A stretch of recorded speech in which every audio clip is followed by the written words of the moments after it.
आपका हार्दिक स्वागत है। पहले और दूसरे प्रश्न के बाद हम स्टार्ट कर रहे हैं तीसरा प्रश्न। वैदिक विधि से व्यवकलन कीजिए। व्यवकलन का अर्थ है घटाना, वो भी वैदिक विधि से। चलो हम बात करते हैं वैदिक विधि से किस प्रकार से घटाया जाते हैं। अब यहाँ बात आती है 6 में से 7 अंक नहीं घटता है, 6 में से 7 नहीं घटता है, इसलिए वैदिक विधि में हम इस तरीके से करते हैं कि 7 का परम मित्र अंक लेते हैं।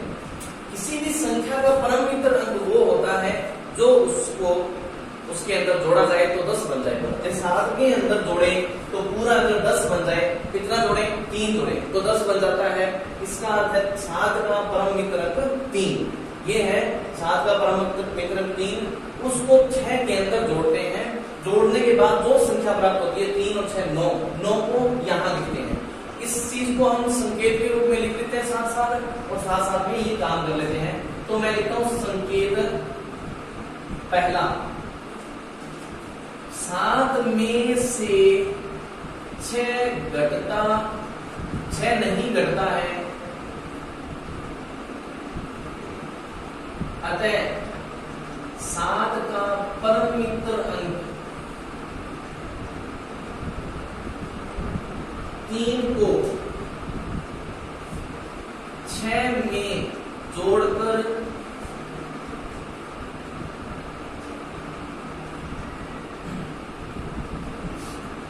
उत्तर की जगह लिखते हैं। 6 + 3 = 9। 9 लिखा, उत्तर की जगह 7 के अगले अंक पर, अब यहां से इसका परम मित्र अंक की काम कर लिया, तो 7 के अगले अंक पर, अंक 6 पर एकाधिक चिन्ह है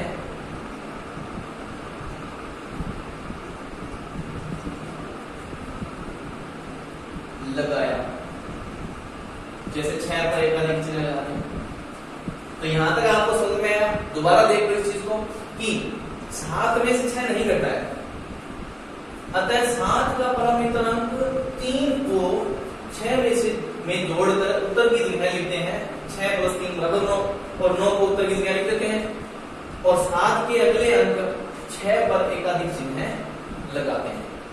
ठीक है, अब चलते हैं सेकंड स्टेप पर। जैसे हम सेकंड स्टेप पर चलते हैं, यही काम इसमें करना है। 5 में से 6 और 3 7 हो गया। 5 में से 7 नहीं घटता है,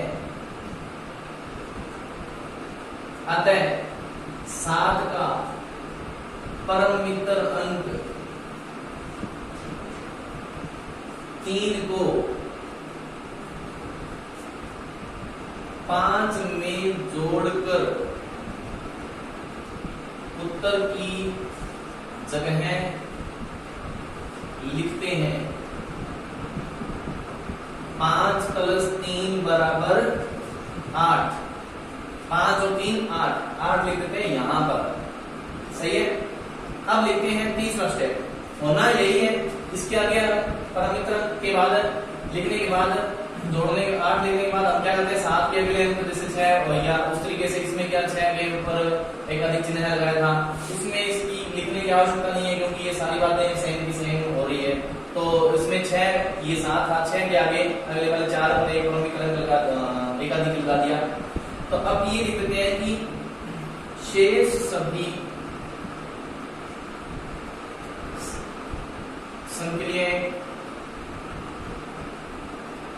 इसी प्रकार होगी। बस ये इसके संकेत नहीं थे। अब हम करनी है, हमें तो करना ही है, आगे काम करना है। अब फिर बात देखो, ध्यान देना यहाँ पे 3 में से 4 और 5 नहीं करता है। 3 में से 5 नहीं करता है, तो हम क्या करते हैं? 5 का परम मित्र अंक कितना होगा? तो 5 का परम मित्र अंक हम सब संख्याओं का परम मित्र अंक देख लेते हैं एक बार। 1 का परम मित्र अंक 1 में क्या जोड़े कि 10 बन जाए, 9 जोड़े तो 10, तो ये परम मित्र अंक। 2 का परम मित्र अंक 8, 10 बन गया। 3 का परम मित्र अंक 7, 10 बन गया। 4 का परम मित्र अंक 6, 10 बन गया। 5 का परम वितरण 5, 10 बन गया। इसी प्रकार 6 का परम वितरण 4, उल्टा चल जाएगा, सेम चीज हो जाएगी, 4 हो जाएगा, 10 बन जाएगा। और 7 का परम वितरण 3, 10। 8 का परम वितरण 2, 10। और 9 का परम वितरण 1 और 10। 10 का परम वितरण 0, फिर 10 बन रहा है। ध्यान रखना इस बात का भी, ये बहुत महत्वपूर्ण बात है। तो अब हमें चाहिए 5 का, 4 एक 5 का परम वितरण, 5 का परम वितरण 5 होता है। 5 को 3 में जोड़ेंगे तो कितना बना 8। ठीक है, सेम की सेम बात होगी, इस तरीके से काम किया हमने। और अगले एक पर एक अधिक लगा दिया। ठीक है, बात करते हैं आगे। 8 में से 1 घटाना है, तो ये सामान्य है, बिल्कुल सामान्य घटाओ कितना करते हैं इसको। 8 में से 1 घटाएंगे कितना बचा 7, 7 बच गया। और इधर 9 में से 7 जाएंगे कितनी तरफ से 2, ये बना, ये हमारा वैदिक विधि से व्याकरण हो गया। तो अब अपन करते हैं चौथा क्वेश्चन, मैं इसको मिटा देता हूँ विद्यार्थी को, ठीक है।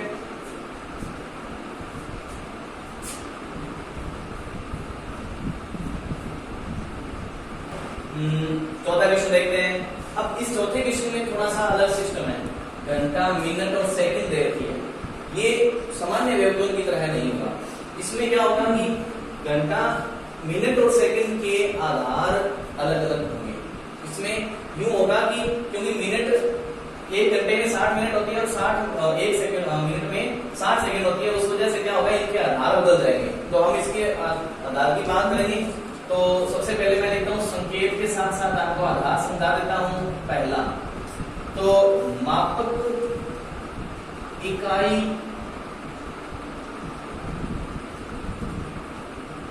समय में होने के कारण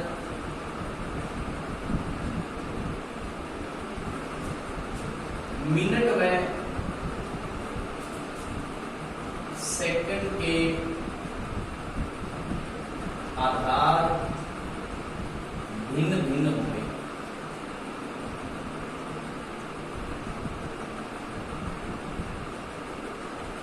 ठीक है, तो पहला देखते हैं, दोनों के इकाई स्तंभों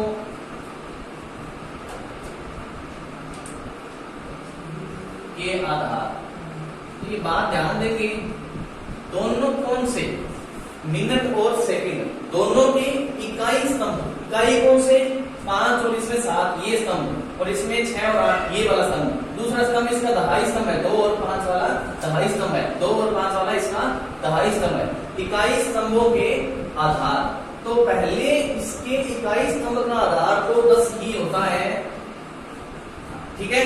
लेकिन इसकी सेकंड की बात करें, दोनों के दहाई स्तंभों के आधार की बात करें तो ये होगा 6 यूं होगा क्योंकि 60 मिनट होने के कारण 6 बनेगा। चलो बात करते हैं आगे सेकंड स्टेप पे। अब बात आती है कि 5 में से 7 नहीं घटता है।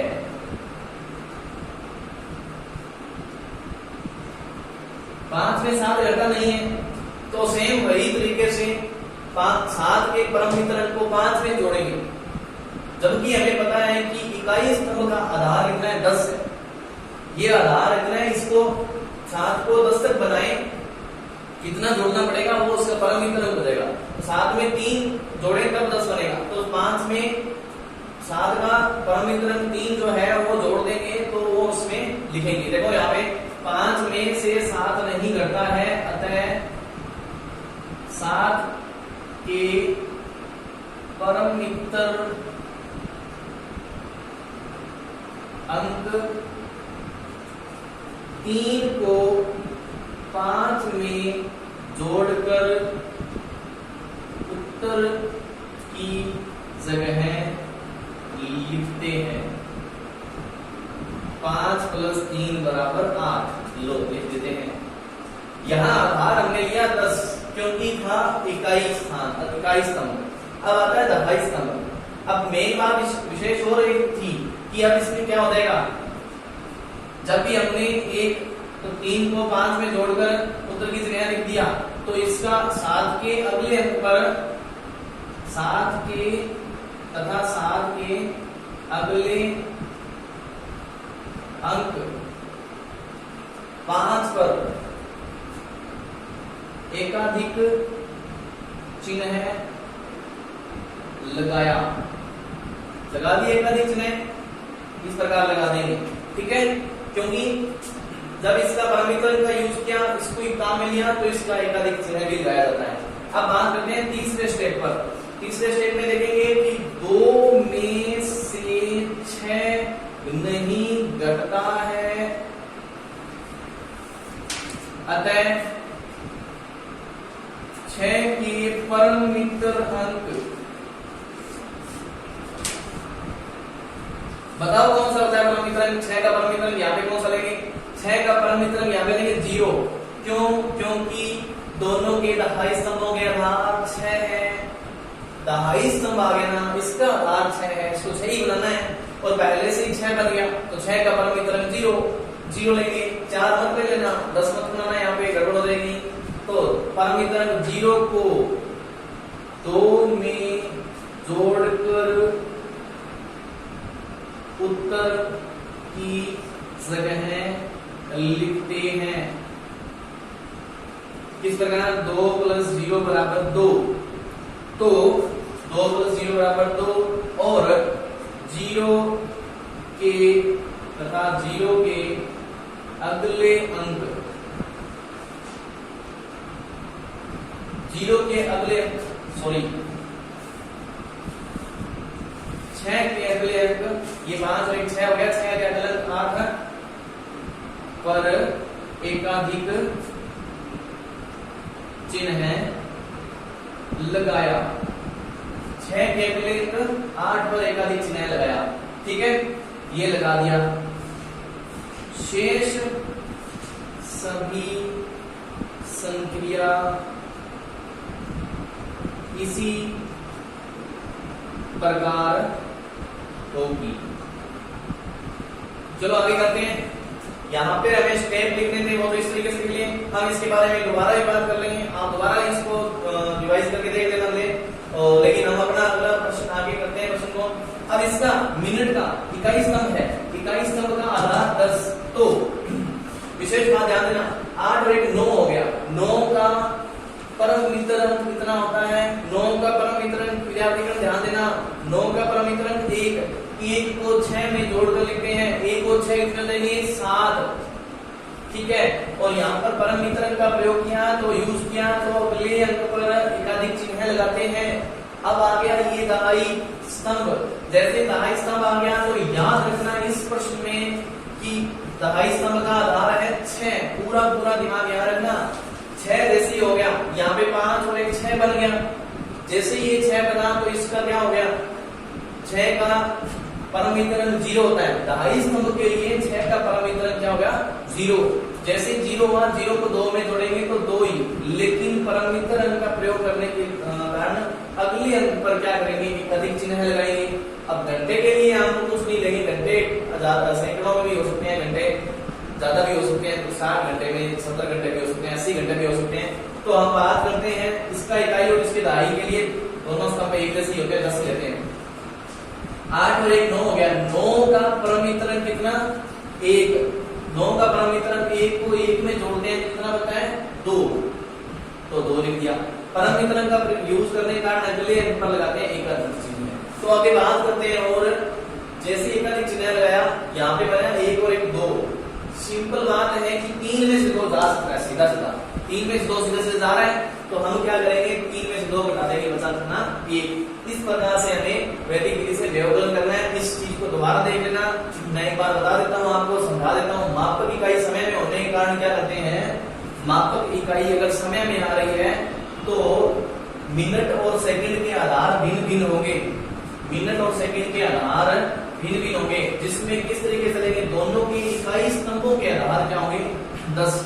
इकाई स्तंभ मतलब पहला इकाई स्तंभ 5 और 7 वाला ये स्तंभ, और इसका 6 और 8 वाला ये स्तंभ, इसके आधार 10 रहेंगे। लेकिन दूसरी बात करें तो दोनों के दहाई स्तंभों के आधार 6, दूसरा दहाई स्तंभ 2 और 5, इसका आधार कितना होगा? 6 लेंगे।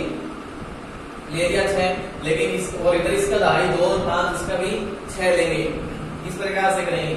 और फिर हमने इसमें बात की थी 5 में से 7 नहीं घटता, 5 में से 7 नहीं घटता, अतः 7 के परमित्र अंक 3 को 5 में जोड़कर उत्तर की जगह लिख देते हैं। देखो 5 और प्लस 3 8 आ गया, लिख दिया। साथ ही साथ में ये तथा 7 के अगले अंक पर एक अधिक चिन्ह लगाया, भूलना नहीं है, भूलवश हम सीधा एक अधिक चिन्ह लगाएंगे नहीं और ये स्टेप भी नहीं लिखेंगे और फिर सीधा उसको 6 मान लेंगे। 5 का परमित्र अंक 1 होता है, 1 और 2 3 बना देंगे, फिर गड़बड़ कर देंगे। यहाँ पे ऐसी गड़बड़ नहीं करनी। तीसरा स्टेप लिखेंगे 2 में से 6 नहीं घटता है। अब इसमें से 2 में से 5 और 6 नहीं घटता, ये दहाई स्तंभ भी है इसी बीच में, अतः 6 के परमित्र अंक 0 को 2 में जोड़कर उत्तर की जगह लिखते हैं 2 + 0 2, तथा 6 के अगले अंक 8 पर एक अधिक चिन्ह लगाया। तो सेम बात आ गई, 6 के अगले अंक 5 और 1 6, इसके अगले अंक 8 पर एक अधिक चिन्ह लगा दिया, यहाँ पे 2 लिख दिया। ठीक है, अब मिनट पे आते हैं। मिनट का ये फ्री का ये स्तंभ आ गया। उसी तरीके से इसमें भी 8 और 1 9, 9 में से 6 नहीं घटता, 9 का परमित्र अंक 1 6 में जोड़ के लिख दिया 7 लिख दिया। इसी प्रकार जैसे इसमें परमित्र अंक का काम दिया तो इसमें 5 के ऊपर अगले अंक पर एक अधिक चिन्ह लगा दिया। चलो 6 हो गया, यहाँ पे 6 का परमित्र अंक 0, क्योंकि दहाई स्तंभ है। 0 को 2 में जोड़ के लिखते हैं 2 और अगले अंक पर लगाते हैं एक अधिक चिन्ह है। फिर ये सामान्य है, 9 का 1 होता है परमित्र अंक, और 1 और 1 जोड़ के 2 लिख देते हैं और अगले अंक पर परमित्र एक अधिक चिन्ह लगाते हैं। 1 पर 1 और 1 2 बन गया, 3 में से 2 सामान्य से दारा है, सिंपल से तो 1 बन गया। इस प्रकार से करेंगे विद्यार्थीगण। समझ में अगर थोड़ा कम आया तो दोबारा देख लें इस वीडियो को और लाइक शेयर करें।